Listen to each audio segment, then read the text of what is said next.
ሰላም ጤና ይስጥልኝ። ይህ በጉለሌ ክፍለ ከተማ ኮሙኒኬሽን ጽህፈት ቤት እየተዘጋጀ የሚቀርብላችሁ ሳምንታዊ አበይት ዜናዎች ናቸው። ከዜናዎቹ ጋር እልፊዮስ በትረና ደስታዬ ወንድምነን አብራችሁን ቆዩ። የአዲስ አበባ ከተማ ሰላምና ጸጥታ አስተዳደር ቢሮ ከክፍለ ከተማው ሰላምና ጸጥታ ጽህፈት ቤት ጋር በጋራ በመሆን በጉለሌ ክፍለ ከተማ ወረዳ 4 አስተዳደር ያስገነባቸውን 2 የአቅመ ደካማ ቤቶችን አስመረቀ።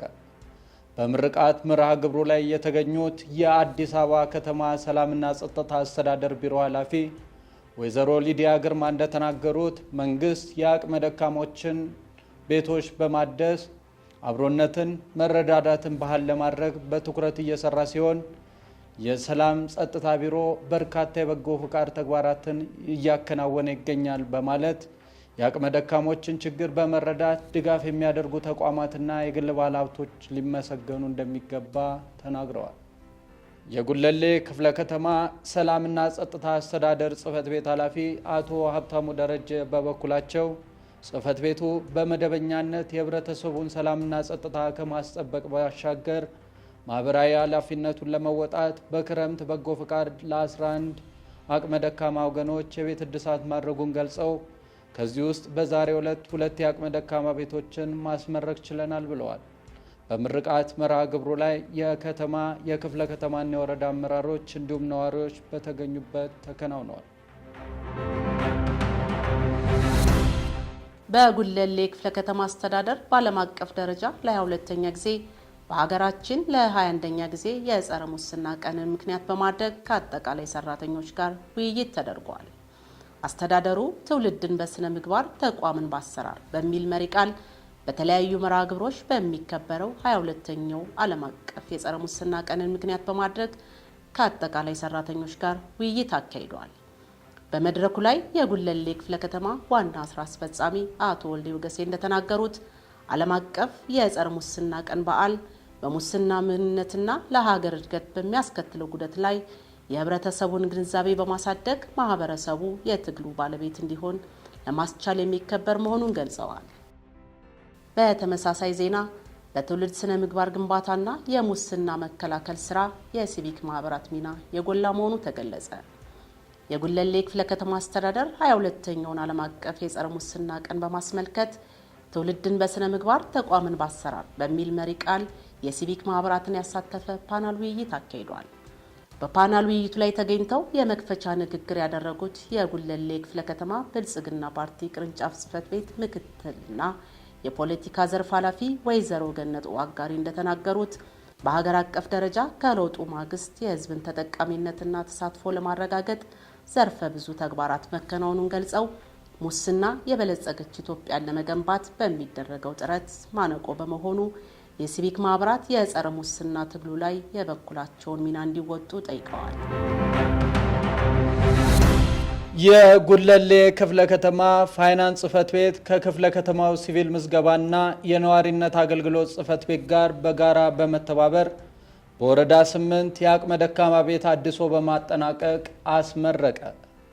በምርቃት መርሃ ግብሩ ላይ የተገኙት የጉለሌ ክፍለ ከተማ ብልጽግና ፓርቲ ቅርንጫፍ ጽህፈት ቤት የአደረጃጀት ዘርፍ ኃላፊ አቶ ሽመልስ ጎዴቦ እንደተናገሩት በአስተዳደሩ በተለያዩ መርሃ ግብሮች ሰው ተኮር ተግባራት በመከናወን ላይ ሲሆን የክፍለ ከተማው ሴክተር መስሪያ ቤቶች የአቅመ ደካማ ቤቶችን አድሰው በማጠናቀቅ የህዝባችንን ችግር ለመፍታት ላደረጉት ተግባር ምስጋና አቅርበዋል። የጉለሌ ክፍለ ከተማ ፋይናንስ ጽህፈት ቤት ኃላፊ አቶ እንየው ኃይሉ በበኩላቸው ጽህፈት ቤቱ ከሚያከናውናቸው መደበኛ ተግባራት ጎን ለጎን በአጭር ጊዜ ውስጥ የእነዚህን አቅመ ደካማ ቤት ገንብቶ ማጠናቀቁን ገልጸዋል። የክፍለ ከተማው ሲቪል ምዝገባና የነዋሪነት አገልግሎት ጽህፈት ቤት ኃላፊ አቶ ኢዮቤል ጣፋ በበኩላቸው ተቋማት ኃላፊነት ወስደው የቤት እድሳት ማድረጋቸው ማህበራዊ ኃላፊነቱን ለመወጣት በጎ ፈቃድ ተግባሩን አሳይተዋል ብለዋል። የክፍለ ከተማው ሴክተር ተቋማት የክረምትና የበጋ በጎ ፈቃድ አገልግሎት ስራዎችን አጠናክሮ ማስቀጠል እንደሚገባ የክፍለ ከተማው ህብረተሰብ ተሳትፎና በጎ ፈቃድ ማስተባበሪያ ጽህፈት ቤት ኃላፊ አቶ ሚልኪያስ ቦንኬ አሳስበዋል። ተቋማት የሚሰጡትን አገልግሎት ተደራሽ ለማድረግ በትኩረት መስራት እንዳለባቸው ተገለጸ። የጉለሌ ክፍለ ከተማ ዋና ስራ አስፈጻሚ አቶ ወልዴ ወገሴ በክፍለ ከተማው ሴክተር ጽህፈት ቤቶች በመዘዋወር የአገልግሎት አሰጣጡን ድንገታዊ ምልከታ አድርገዋል። የጉለሌ ክፍለ ከተማ ዋና ስራ አስፈጻሚ አቶ ወልዴ ወገሴ በክፍለ ከተማው ሴክተር ጽህፈት ቤቶች በመዘዋወር የአገልግሎት አሰጣጡን ድንገተኛ ምልከታ አድርገዋል። የጉለሌ ክፍለ ከተማ ዋና ስራ አስፈጻሚ አቶ ወልዴ ወገሴ እንደተናገሩት የአገልግሎት አሰጣጡ መሻሻሎች እያመጣ እንደሚገኝ በመግለጽ በቴክኖሎጂ ተደግፈው የሚሰጡ አገልግሎቶች የማስፋት ተግባራት ተጠናክረው መቀጠል እንዳለባቸው ተናግረዋል። የጸረ ጾታዊ ጥቃትን የማይታገስ ማህበረሰብ ለትውልድ ግንባታ በሚል መሪ ቃል የነጭ ሪቫን ቀን ምክንያት በማድረግ በጉለሌ ክፍለ ከተማ አስተዳደር ውይይት ተካሄደ።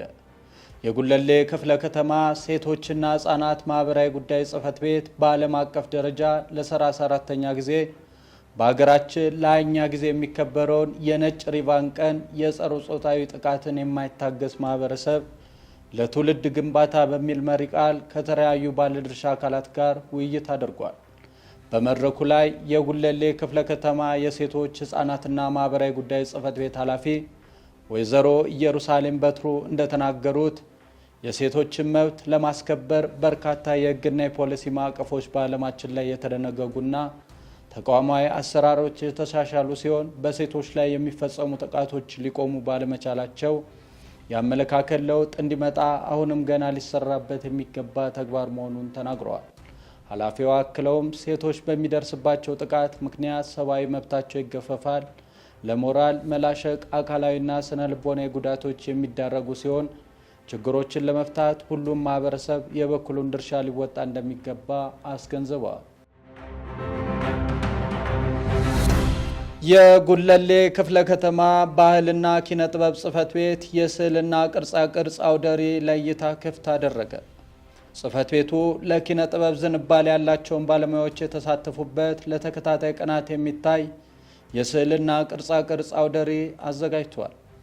አውደ ርዕዩ በኪነ ጥበቡ ዝንባሌ ያላቸውን አካላት የተሳተፉበት ሲሆን ዓላማውም ስራዎቹን ለህዝብ በማሳየት ሙያቸውን በማልማትና በማሳደግ ተወዳዳሪ የሆኑ ባለሙያዎችን ለመፍጠር ተተኪዎችን ለማፍራት መሆኑ ተገልጿል። በጉለሌ ክፍለ ከተማ ወረዳ 1 አስተዳደር ሽሮ ሜዳ አካባቢ በባህል አልባሳት በአዲስ መልኩ በኢንተርፕራይዝ ተደራጅተው ወደ ስራ የገቡ ወጣቶችና ሴቶች ስራ መጀመራቸውን እንዲሁም ያጋጠማቸውን ችግር መፍታት ላይ ያለመ ምልከታ ተደረገ። በምልከታው ላይ የጉለሌ ክፍለ ከተማ ዋና ስራ አስፈጻሚ አቶ ወልዴ ወገሴ፣ የክፍለ ከተማው ስራና ክህሎት ጽህፈት ቤት ምክትል ኃላፊ አቶ መሰረት በለጠን ጨምሮ ሌሎች የወረዳ አመራሮች በመገኘት ተመልክተዋል። የጉለሌ ክፍለ ከተማ ዋና ስራ አስፈጻሚ አቶ ወልዴ ወገሴ እንደተናገሩት በአዲስ መልክ በኢንተርፕራይዝ ተደራጅተው የስራ እድል የተፈጠረላቸው ወጣቶችና ሴቶች አስተዳደሩ ባመቻቸላቸው እድል ተጠቅመው ወደ ተግባር በመግባት ምርትና ምርታማነታቸውን ማሳደግ እንዲሁም ያጋጠማቸውን ችግሮች ከሚመለከታቸው አካላት ጋር ለመፍታት ያለመ ምልከታ ማድረጋቸውን ገልጸዋል። በክረምት የችግኝ ተከላ መርሃ ግብር የተተከሉ ችግኞችን መንከባከብ እንደሚገባ ተገለጸ። የጉለሌ ክፍለ ከተማ የሲቪክ ማህበራት በክረምት መርሃ ግብር የተተከሉ ችግኞችን የውሃ ማጠጣት ፕሮግራም አከናወኑ። በፕሮግራሙ ላይ በመገኘት ንግግር ያደረጉት የጉለሌ ክፍለ ከተማ ብልጽግና ፓርቲ ምክትልና የፖለቲካ ዘርፍ ኃላፊ ወይዘሮ ገነት ዋጋሪ እንደተናገሩት በክረምት መርሃ ግብር በርካታ ንቅናቄዎችን በመፍጠር በርካታ ችግኞች መተከላቸውን የገለጹ ሲሆን ፍሬ እስኪያፈሩ ድረስ ሁሉም ባለድርሻ አካላት፣ ተቋማትና የሲቪክ ማህበራት ሊንከባከቧቸውና ሊጠብቋቸው እንደሚገባ ገልጸዋል። የክፍለ ከተማው የብልጽግና የፖለቲካ ዘርፍ ዳይሬክቶሬት ዳይሬክተር አቶ ደረጀ ክንፈ በበኩላቸው የሲቪክ ማህበራት ካላቸው ተልዕኮ በተጨማሪ በዚህ የችግኝ እንክብካቤ ላይ መሳተፋቸውን አመስግነው እስከ መጨረሻው የተተከሉ ችግኞችን እድገት እስክናረጋግጥ እንክብካቤያችንን ማስቀጠል ይኖርብናል በማለት ገልጸዋል። ዜና ስፖርት። የጉለሌ ሴቶች እግር ኳስ ክለብ መቀለ ሰባ እንደርታን በማሸነፍ ሁለተኛ ድሉን አስመዝግቧል። በኢትዮጵያ ሴቶች ከፍተኛ ሊግ እየተሳተፈ የሚገኘው የጉለሌ ክፍለ ከተማ ሴቶች እግር ኳስ ክለብ በሐዋሳ ስቴዲየም ባካሄደው ሁለተኛ ጨዋታ መቀለ ሰባ እንደርታን 3-0 አሸንፏል። ካለግብ የተጠናቀቀው የመጀመሪያ አጋማሽ 3 ተጫዋቾችን በመቀየር በሁለተኛው አጋማሽ ከቆሙ ኳሶች አጥቂዋ ይፍቱ ስራ በለው 64ኛ ደቂቃ ከቅጣት ምት የተከላካይ መስመር ተጫዋቿ ኤልሻዳ ዮሴፍ 78ኛው ደቂቃ የማዕዘን ምት ኳስ እንዲሁም የመሃል ተጫዋቿ ሃናን ረዲ በተመሳሳይ ከማዕዘን የተሻገረ ኳስ 89ኛው ደቂቃ ላይ አስቆጥረዋል። ላስጨራሽና ደጋፊውን ቁጭ ብድግ ያደረገው ጨዋታ ልምድ ያላቸው የመቀሌ ሰባ እንደርታ ተጫዋቾችን ማስቆም የቻለው የወጣቶች ስብስብ የሆነው የጉለሌ ክፍለ ከተማ ሴቶች እግር ኳስ ክለብ ወሳኝ ሁለተኛ ድሉንና ያለመሸነፍ ጉዞውን ቀጥሏል። ሶስተኛው የምድብ ጨዋታውን የፊታችን ሰኞ 8 ሰዓት ከኢትዮጵያ ስፖርት አካዳሚ በሐዋሳ ስቴዲየም ያደርጋል። በጉለሌ ክፍለ ከተማ አስተዳደር የ2018 በጀት ዓመት ክፍለ ከተማ አቀፍ የፖሊስ ሰራዊት ስፖርታዊ ውድድር ተጠናቀቀ። የጉለሌ ክፍለ ከተማ ፖሊስ መምሪያ የፖሊስ ሰራዊት የእጅ ኳስ ስፖርታዊ ውድድር አካሂዷል። በመዝጊያ ስነ ስርዓቱ ላይ የጉለሌ ክፍለ ከተማ ሰላምና ጸጥታ አስተዳደር ጽሕፈት ቤት ኃላፊ አቶ ሀብታሙ ደረጀ እንደተናገሩት የጸጥታ አካላት ከሚያከናውኑት መደበኛ ወንጀልን የመከላከልና የጸጥታ ስራዎችን ከማከናወን ባሻገር ጤንነቱ የተጠበቀ በአካል ብቃት የዳበረ አስተማማኝ ግዳጅ በአግባቡ የሚወጣ የፖሊስ ሰራዊት ለመፍጠር የስፖርቱን ዘርፍ ማጠናከር እንደሚገባ ተናግረዋል። የጉለሌ ክፍለ ከተማ ፖሊስ መምሪያ ኃላፊ ረዳት ኮሚሽነር ሞቱም ማሰማ በበኩላቸው የፖሊስ ሰራዊት ከሰላም ማስከበር በተጨማሪ በስፖርታዊ ውድድር ትውውቅን በመፍጠር አብሮነትን ለማሳደግ ይጠቅማል ብለዋል። የስፖርታዊ ውድድሩ ማጠቃለያ በመረብ ኳስ የተካሄደ ሲሆን ፓስተር ፖሊስ ጣቢያ የጉለሌ ፖሊስ መምሪያን አሸንፎ የዋንጫ ባለቤት ሆኗል። ሳምንታዊው የአባይ ዜናዎቻችን መሰናዶ ይህንን ይመስል ነበር። ለተጨማሪ መረጃ የኮሙኒኬሽን ማህበራዊ ድረገጾቻችን ይከታተሉ።